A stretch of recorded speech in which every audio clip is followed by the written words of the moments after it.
શ્રી પ્રતાપરુદ્ર હનુમાનજી મહારાજના સાનિધ્યમાં અને દત્ત પરંપરામાં પ્રગટેલ તમામ ચેતનાઓનું પ્રગટ સ્વરૂપ એવા ભગવાન ઔદુંબરની છત્રછાયામાં શ્રી રંગલીલામૃતના પારાયણના માધ્યમથી અવધૂતિ ગંગામાં માનસી સ્નાન કરવા માટે અત્રે ઉપસ્થિત સર્વે ભક્તોના હૃદયમાં બિરાજેલા ગુરુ મહારાજના ચરણમાં પ્રણામ. અધ્યાય 12. બાપજી જ્યારે અમદાવાદમાં આ રીતે રહેતા હતા અને શિક્ષક તરીકે ફરજ બજાવતા હતા, એ દિવસોમાં પણ એમની આંખની તેજ બહુ ગજબનું હતું અને જેણે ખરેખર ઉપાસના બરાબર કરી હોય ને એ એમને જોઈને પ્રભાવિત થઈ જ જાય. તે વખતે અમદાવાદમાં એક સંન્યાસી હતા, બહુ ઉચ્ચ કક્ષાના સંન્યાસી. એમણે આ વડામેને જોયા અને એટલા બધા પ્રભાવિત થઈ ગયા એમનાથી કે સંન્યાસીએ એક વખત આ વડામેને એવું કીધું કે મને તમારા હાથે લખીને નારદજીએ લખેલું જે સ્તોત્ર છે, જટાધ્રમ પાંડુરંગમ શૂલ હસ્તમ કૃપાનિધિમ, આ સ્તોત્ર નારદજીએ લખ્યું છે દત્તાત્રેય ભગવાનનું. આ સ્તોત્ર મારી પાસે છાપેલું છે, મને તમારા હાથે લખીને આપો. સંન્યાસીએ આ વડામેને કીધું, મને એટલી શ્રદ્ધા છે કે તમે હાથે લખીને આપેલું એ સ્તોત્રના હું 10,000 પાઠ કરીશ તો મને એટલી શ્રદ્ધા છે કે હું દ્વારકાપીઠનો શંકરાચાર્ય થઈ જઈશ. સંન્યાસીનો ઉપરની પોસ્ટ છે શંકરાચાર્ય. બધા સંન્યાસી શંકરાચાર્ય થઈ શકતા નથી. આપણા દેશમાં ખબર છે ને 4 મુખ્ય પીઠ છે. આદ્ય જગદગુરુ શંકરાચાર્યએ 4 જગ્યાએ પીઠની સ્થાપના કરી છે. એક બદ્રિકાશ્રમમાં, બીજી પુરીમાં, ત્રીજી દ્વારકામાં અને ચોથી કાંચીમાં દક્ષિણમાં. આ 4 જગ્યાની મુખ્ય પીઠો ગણાય. એટલે 4 જગ્યાએ કોઈક સંન્યાસી જે બધા હોય ને એમાંથી કોઈક અધિકારી સંન્યાસી શંકરાચાર્ય થઈને ગાદી ઉપર બેસે, શંકરાચાર્યની ગાદી. અને એ શંકરાચાર્યની પોસ્ટને ગવર્મેન્ટ એપ્રુવડ છે, સરકાર તરફથી એને બધો માન મરબદો મળે. એટલે શંકરાચાર્યને ક્યાંય પણ જવું હોય તો સરકાર તરફથી એમની જવાની પ્લેનની વ્યવસ્થા થાય, એમને પોલીસ એસ્કોર્ટ આપવામાં આવે. અને ધારો કે અહીંયા વડોદરામાં આવે તો એરપોર્ટ પર ઉતરે ને ત્યાંથી એમને મુકામ સુધી જતાં કલેક્ટર એમને લેવા જવું પડે. પીએસઆઈને મોટા લેવલના અધિકારીઓ બધા, આવું બધું હોય. એમને સરકાર ગવર્મેન્ટ એપ્રુવડ પોસ્ટ ગણાય છે. એટલે દરેક સંન્યાસીને એવી મહત્વાકાંક્ષા હોય કે મને શંકરાચાર્ય થવા મળે તો સારું. તો 4 જણને એવો ચાન્સ મળે. એના માટે એટલું બધી કોમ્પિટિશન હોય છે. એમને 4 વેદોનું જ્ઞાન હોવું જોઈએ ને ઘણું બધું હોવું જોઈએ. ત્યાર પછીથી પણ થવાતું નથી. એના માટે મર્ડર થતા હોય છે. કેટલા સંન્યાસીઓ કોર્ટમાં જાય છે એના માટે. એટલી બધી એ સ્ટેટસવાળી જગ્યા છે. તો આ સંન્યાસીને એવું થયું કે આ વડામે જો એના હાથે મને સ્તોત્ર લખીને આપે, એના હું 10,000 પાઠ કરું તો હું શંકરાચાર્ય થઉં. વિચાર કરો, સંન્યાસીને એમની પ્રતિભા કેવી દેખાઈ હશે. આમ જુઓ તો સામાન્ય શિક્ષક લાગે, પણ સાધુ ઓળખવા સ્વયં થાવું સાધુ જાણ. સાધુ જ સાધુને ઓળખી શકે. કોલેજમાં ભણતા હતા ત્યારે પણ ગોધરામાં એક સંન્યાસી હતા, એમના મિત્ર હતા. ઉપાસના બરાબર કરી હોય ને તો જ ખબર પડે કે ઉપાસના કરનાર કેવા હોય છે. બીજાને તો બધું મામૂલી જ લાગે, બહુરૂપી લાગે. અને બાપજીએ વખતે કીધું કે મને શું વાંધો લખી આપવામાં.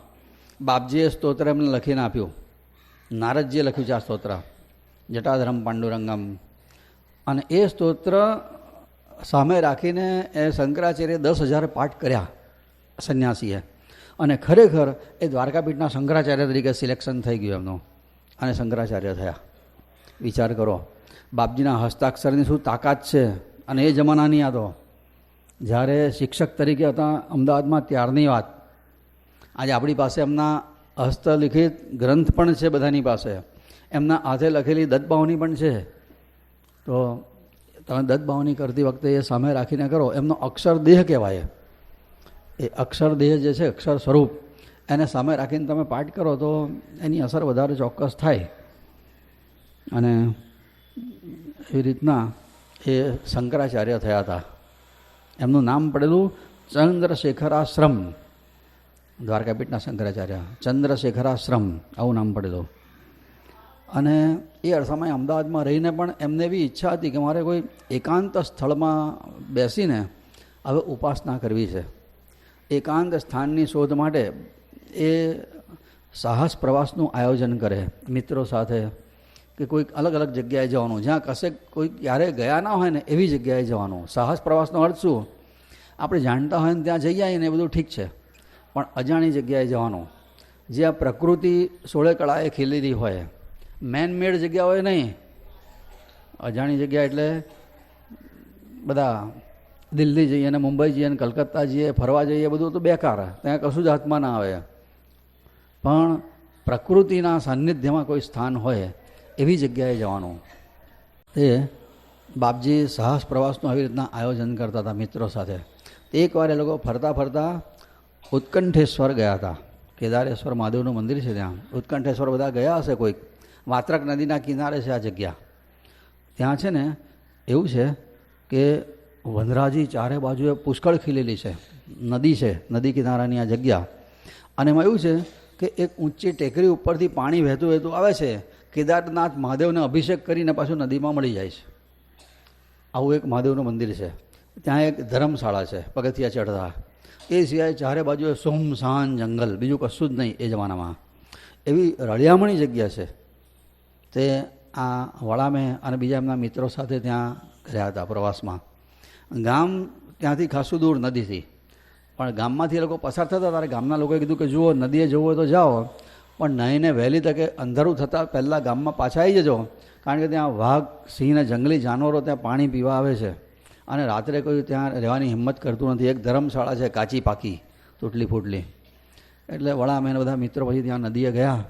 નદીમાં ચોખ્ખું પાણી, ભરપૂર નાહ્યા અને વનરાજી જોઈને બહુ આનંદ થઈ ગયો આ લોકોને. પછી તો ઉપર આવતા હતા તો સંધ્યાકાળ થવાનો ટાઈમ હતો. ગામના સૂચના પ્રમાણે, ચેતવણી આપેલી એ પ્રમાણે બધાએ પહોંચી જવાનું હતું ગામમાં. મને એમ થયું કે આટલું સરસ પ્રકૃતિ છે. વડામાં એ મિત્રોને કીધું આપણે રાત્રે અહીંયા જ રહી જઈએ. પૂર્ણિમાનો ચંદ્ર કેવો સરસ ખીલ્યો છે, આપણે અહીંયા રહીએ. મિત્રોને થયું કે વડામાં છે રહીએ, વાંધો નહીં. તે ઓરડીમાં મુકામ કર્યો. હવે કેવું છે ખબર છે, પગથિયા આવા ઉપરથી નદી તરફ જાય અને પગથિયાના એક સાઈડે આ ધર્મશાળા જેવું છે. સળિયા છે ને એ ધર્મશાળામાં હોય, એને સળિયાની પેલી બાજુએ દેખાય કોઈ પગથિયા ઉપરથી આવજા કરે છે. આ લોકો અલગ અમગની વાતો કરતાં કરતાં રાત્રે આડા પડ્યા અને થોડી વાર થઈ અને દૂરથી જંગલમાં વાઘની ત્રાડ સંભળાઈ. પેલા બધા હોઈ ગયેલા ને તો બધા એકદમ ઝબકીને જાગી ગયા. ઓ બાપરે, હા તો પેલા લોકો કહેતા હતા વાત સાચી લાગે છે. પાછી થોડી વાર શાંતિ છવાઈ અને થોડી વાર પછી મોટો ધબાકો થયો. ધબાકો થયો જોયું ને તો ધર્મશાળામાં જે લોકો અંદર હતા ને વચ્ચે સળી અને પેલી બાજુએ ચોક જેવું હતું ને પેલા પગથિયાનો પેલો લેન્ડિંગ હોય ત્યાં પેલા વાઘે ભૂસકો મારીને ત્યાં જ આવ્યો. આંખો તો ગોળ ગોળ ચકડ બકડ થાય અને વચ્ચે ખાલી સળિયા. વાઘ જો ખેંચે ને તો સળિયા તૂટી જાય એવા તકલાદી સળિયા. અને આ બાજુ આ ઓરડીમાં આ બધો એનો ખોરાક ને પેલી બાજુ વાઘ. જંગલનું સુમસાન વાતાવરણ અને પેલા બધા તો ચીસા ચીસ મરી ગયા. મારા બાપ રે, આ ઓળા મેની જોડે કંઈ અહીંયા રહી ગયા રાત્રે, આ કોળીઓ કરી હશે આપણો. બધા જ એકદમ ગભરાઈ ગયા. વડા અમે ઊભા થયા અને કીધું કોઈ ગભરાશો નહીં, કશું નહીં થાય.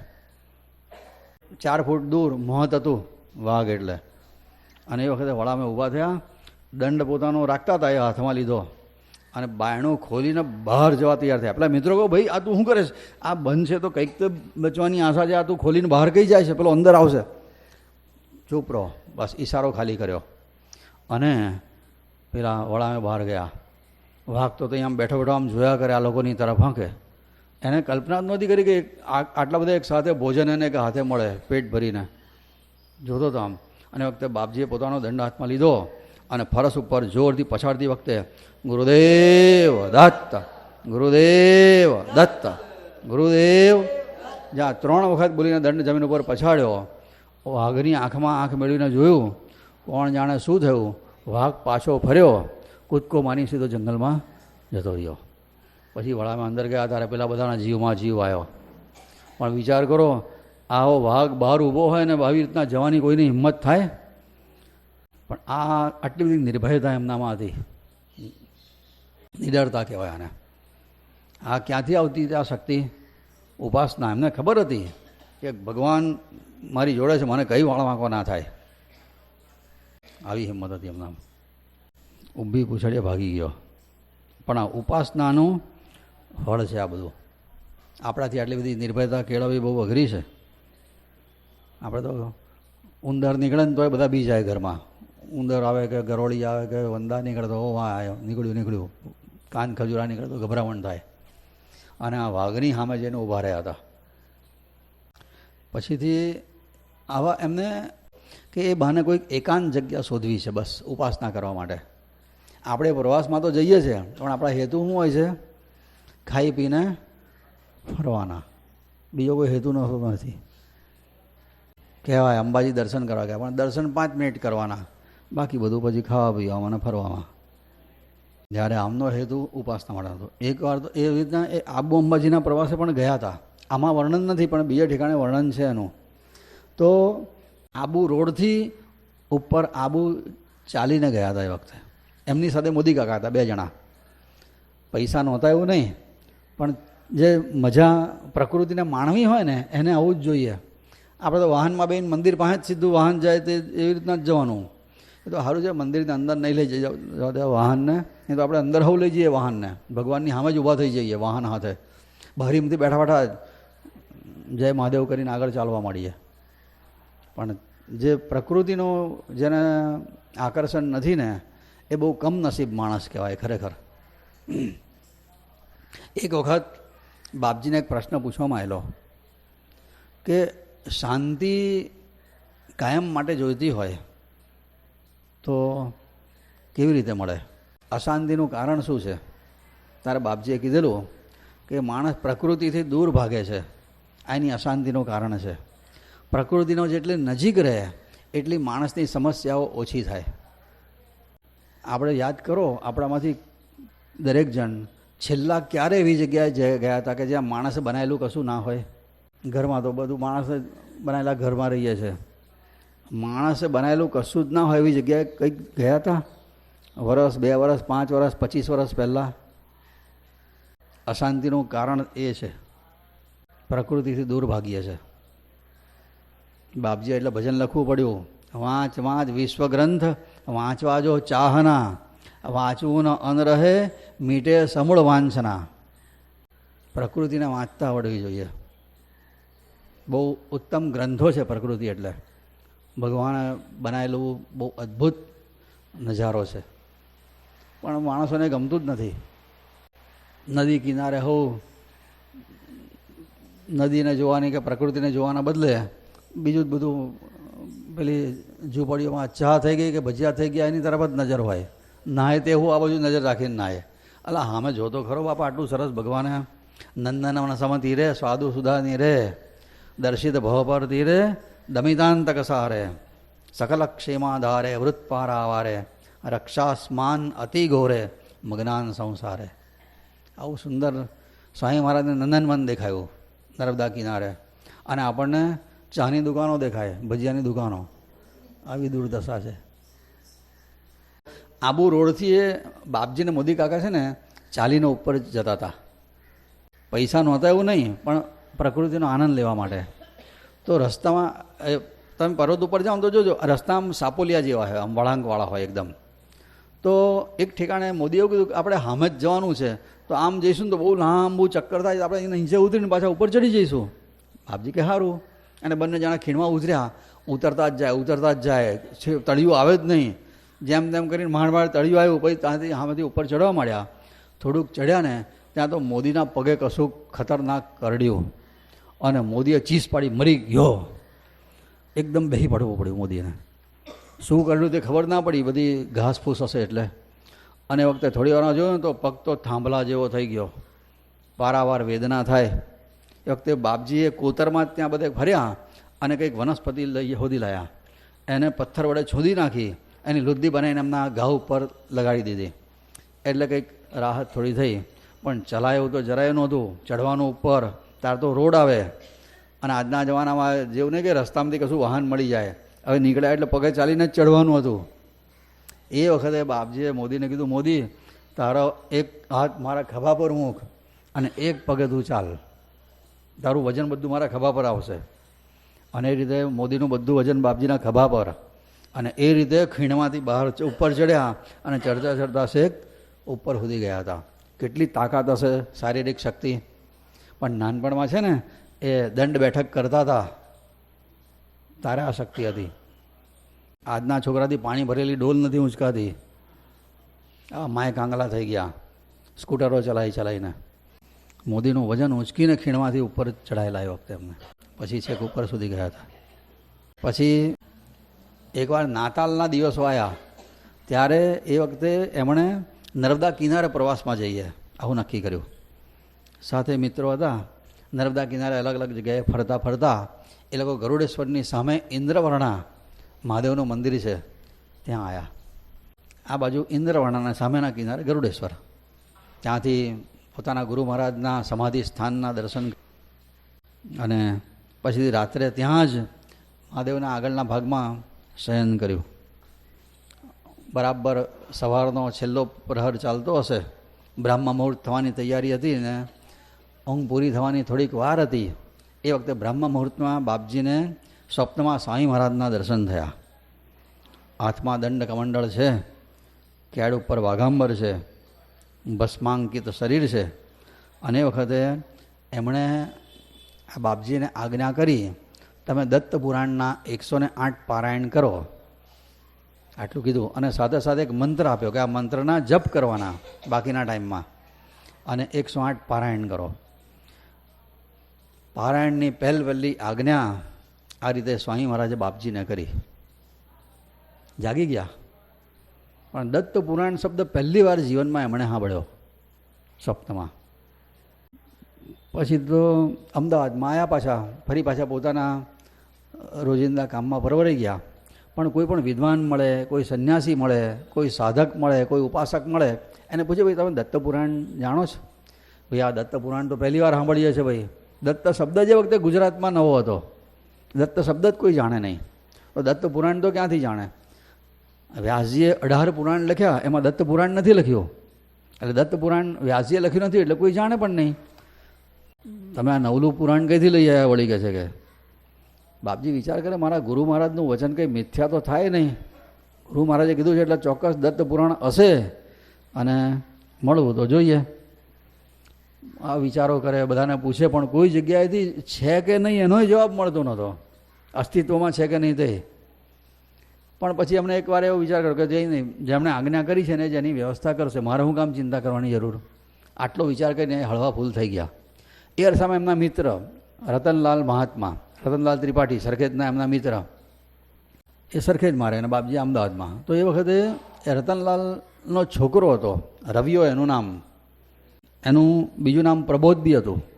તો એકવાર બાપાએ જરા ઠપકો આપ્યો છોકરાને, ધમકાયો. તો એને એવું ખોટું લાગ્યું, તે ઘર છોડીને નાસી ગયો, નાનો હતો તો. અને રતનલાલને ટેન્શન વધ્યું કે આ છોકરો કઈ ગયો, છોકરો કઈ ગયો. વડા મેને વાત કરી કે આ છોકરો આવી રીતના કહ્યા વગર નાસી ગયો છે. અમદાવાદમાં જેટલા ઓળખીતા પાળખીતાના ઘર હતા ને બધે તપાસ કરી પણ ક્યાંય પત્તો પડે નહીં. તે પછી એમણે વડામાને કીધું ચાલનો ને મારી સાથે, મારા બીજા સંબંધી છે ને અંકલેશ્વરમાં અને ભરૂચમાં છે, ત્યાં આપણે જઈને તપાસ કરીએ. ક્યાંક સંબંધીના ઘેર જ જાય, એટલો નાનો કંઈ જંગલમાં થોડો જવાનો હતો, ધ્રુવજીની જેમ તપ કરવા થોડો જાય. એ બંને જણા પછીથી અમદાવાદથી અંકલેશ્વર ગયા. સંબંધીને ત્યાં તપાસ કરી પણ કોઈ જગ્યાએથી એનો પત્તો પડ્યો નહીં. છેલ્લા સંબંધી એમના ભરૂચમાં હતા. તો ભરૂચમાં આવવા માટે ત્યાંથી અંકલેશ્વરથી ભરૂચ બ્રિજ ઉપરથી, નર્મદાજીના પુલ ઉપરથી ચાલતા ચાલતા બંને જણા આવતા હતા વાતો કરતાં કરતાં. એ વખતે બાપજીનું જમણું અંગ ફરક્યું અને જમણી આંખ ફરકી. એટલે બાપજીઓ બોલ્યા રતનલાલ તમારો છોકરો ભરૂચમાંથી જ મળશે. છોકરો તો મળશે પણ બીજો કંઈ લાભ થશે એવું લાગે છે. મારી આંખે ફરકે છે ને ખભોય ફરકે છે. આવી વાતો કરતાં કરતાં એ મોહનલાલ કરીને એક ભરૂચમાં એમના સંબંધી રહેતા હતા રતનલાલના. એમને ઘેર જ્યાં પગ મૂક્યો જોયું ને તો રવિયો તો ખાવા બેઠેલો રસોડામાં. મળી ગયો રવિયો. રતનલાલને આનંદ થઈ ગયો. પછી પેલા મોહનલાલને બાપજી તો એક જ શબ્દ, કંઈક પણ ચાન્સ મળે એટલે પૂછે તમે દત્ત પુરાણ જાણો છો? આ મોહનલાલ છે ને એમને બાપજી આજ પૂછ્યું તમે દત્ત પુરાણ વિશે કંઈ જાણો છો? મોહનલાલે કીધું કે મારી પાસે સ્વામી મહારાજના લખેલા કેટલાક ગ્રંથો છે, પણ એમાં દત્ત પુરાણ છે કે નહીં હું કંઈ જાણતો નથી. એક પેટીમાં હું એમના ગ્રંથો રાખું છું અને એની રોજે પૂજા કરવાની મારી ટેવ છે. બાપજી કે લાવો ને જરા પેટી જોઈએ તો ખરા. અને બાપજીએ પહેલી વખત સ્વામી મહારાજના લખેલા પુસ્તકોની પેટી જોવાની મળી એમને ભરૂચમાં. અને પેટી ખોલી, એક પછીથી એક પુસ્તકો જુએ, બાજુ મૂકતા જાય. એમાં છેલ્લું એક પુસ્તક હતું અને હાથમાં લીધું ને જોયું તો દત્ત પુરાણ. અને બાપજીના રૂવાડા ઊભા થઈ ગયા, એકદમ શરીર પુલકિત થઈ ગયું કે હાસ દત્ત પુરાણ જગતમાં છે તો ખરું. બહુ હરખાઈ ગયા. જે ગુરુ મહારાજે આજ્ઞા કરી છે એ ગ્રંથ કેમ ના હોય, આનંદ થઈ ગયો. પછી વખતે એમણે મોહનલાલને કીધું, જો મોહનલાલ, મને છે ને સ્વામી મહારાજની આજ્ઞા થઈ છે ને મારે એના પારાયણ કરવા છે, તમે આ ગ્રંથ મને આપો તો પારાયણ કરીને પછી તમને પાછો આપી દઈશ. મોહનલાલ કે મારે તો રોજે એની પૂજા કરવા જોઈએ. હું વાંચતો જ નથી એક ગ્રંથ, પણ પૂજા કરું છું. તમારે જો એનું પારાયણ કરવું હોય તો અહીંયા ભરૂચમાં રહો અને મારે ઘેર રહીને પારાયણ કરો. બાપજી કે મારે 4 દિવાલની વચ્ચે તો ફાવતું જ નથી, મારે તો જંગલમાં જઈને પારાયણ કરવાના છે. આવું બધું મને ના ફાવે. પ્રકૃતિના સાનિધ્યમાં જ અનુષ્ઠાન જે કરવાની મજા છે ને એ દિવાલોની વચ્ચે મજા નહીં. અહીંયા આટલું ખુલ્લું છે એટલે સારું લાગે છે, હજુ વધારે ખુલ્લું હોય તો ઓર મજા આવે. ખરેખર આપણા શાસ્ત્રમાં લખ્યું છે કોઈ પણ તમે ભક્તિ પાઠ માળા કંઈ પણ તમે ઘરમાં બેસીને કરો ને જેટલું ફળ મળે ને એના કરતાં દેવસ્થાનમાં 100 ગણું ફળ મળે. આપણે આ પારાયણ ઘેર કરીએ તો જેટલું ફળ મળે એના કરતાં અહીંયા 100 ગણું મળવાનું. અને એના કરતાં પણ વધારે ફળ પ્રકૃતિના સાનિધ્યમાં કરો તો એનાથી 1000 ગણું ફળ મળે. નર્મદાજીનો કિનારો હોય, ઘટાદાર વૃક્ષો હોય ને ત્યાં જો અનુષ્ઠાન થાય 1000 ગણું ફળ મળે. બાપજીને દત્ત પુરાણનો મળ્યો. મોહનલાલ કે તમારે કરવું હોય તો અહીંયા પારાયણ કરો. બાપજી કે મને અહીંયા ના ફાવે, મારે તો જંગલમાં પ્રકૃતિના સાનિધ્યમાં કરીશ. એનું ફળ બહુ જ હોય છે, 1000 ગણું ફળ માન્યું છે એનું. 1000 ગણું યાદ રાખજો. ઘરમાં કરો તો 1 ગણો, દેવસ્થાન આવું સરસ હોય ને કરો તો 100 ગણો, પણ પ્રકૃતિનો સાનિધ્ય હોય તો 1000 ગણો. બદ્રીનારાયણમાં પારાયણ થયું હોય, નર્મદા કિનારે થયું હોય તો 1000 ગણું ફળ મળે. હું ગ્રંથ ના આપું. બાપજીને કોઈને ગ્રંથ છે તો ખરો. અને પછી વખતે એમણે પૂછ્યું કે આ સ્વામીના ગ્રંથ બીજા કોની પાસે હોય. મોહનલાલ કે અહીંયા કલ્યાણજીભાઈ કરીને રહે છે, જે ગાણા મહારાજના બનેવી થાય. અને ગાણા મહારાજ એ સ્વામી મહારાજના શિષ્ય છે. કલ્યાણજીભાઈ સ્વામી મહારાજના ગુરુ માને છે, એટલે કદાચ એમને ત્યાં તપાસ કરો. બાપજી કે ચાલો અત્યારે જ. રતનલાલ મહાત્મા અને બાપજી પહેલી વખત કલ્યાણજીભાઈને ત્યાં ગયા.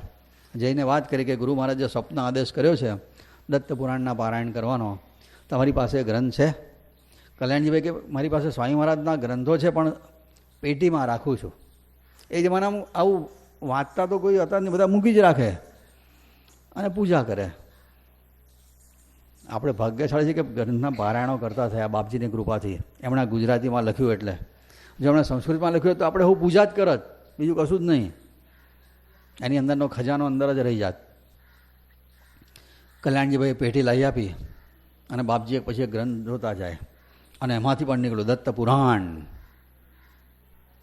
બાપજીએ કીધું મને તમે આપો ને અનુષ્ઠાન. હજુ બીજા જોવાના ગ્રંથો બાકી હતા પણ કે આ મારે અનુષ્ઠાન કરવું છે, આ ગ્રંથ આપો ને. કલ્યાણજીભાઈ કે અહીંયા તમે રહો, અહીંયા રહીને પારાયણ કરો, પણ ગ્રંથ આપો નહીં, મારે રોજ ફૂલ ચડાવવાના છે ને.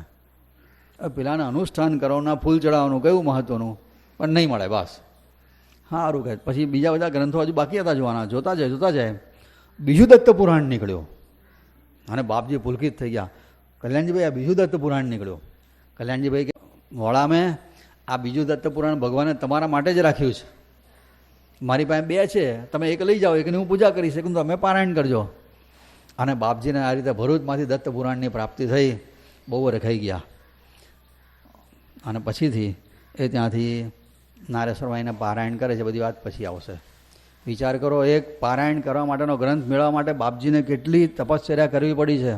આપણે તો ભાગ્યશાળી છે કે આસાનીથી ગ્રંથો મળે છે, પણ એવી તાલાવેલી નથી પારાયણ કરવાની, ટાઈમ નથી. એ જમાનામાં ગ્રંથો કેટલા દુર્લભ હતા. આવું પ્રિન્ટિંગ પ્રેસો નહીં, તે ગ્રંથ ઉપરથી કોપી કરવી પડે, લખી લેવા પડતા હતા.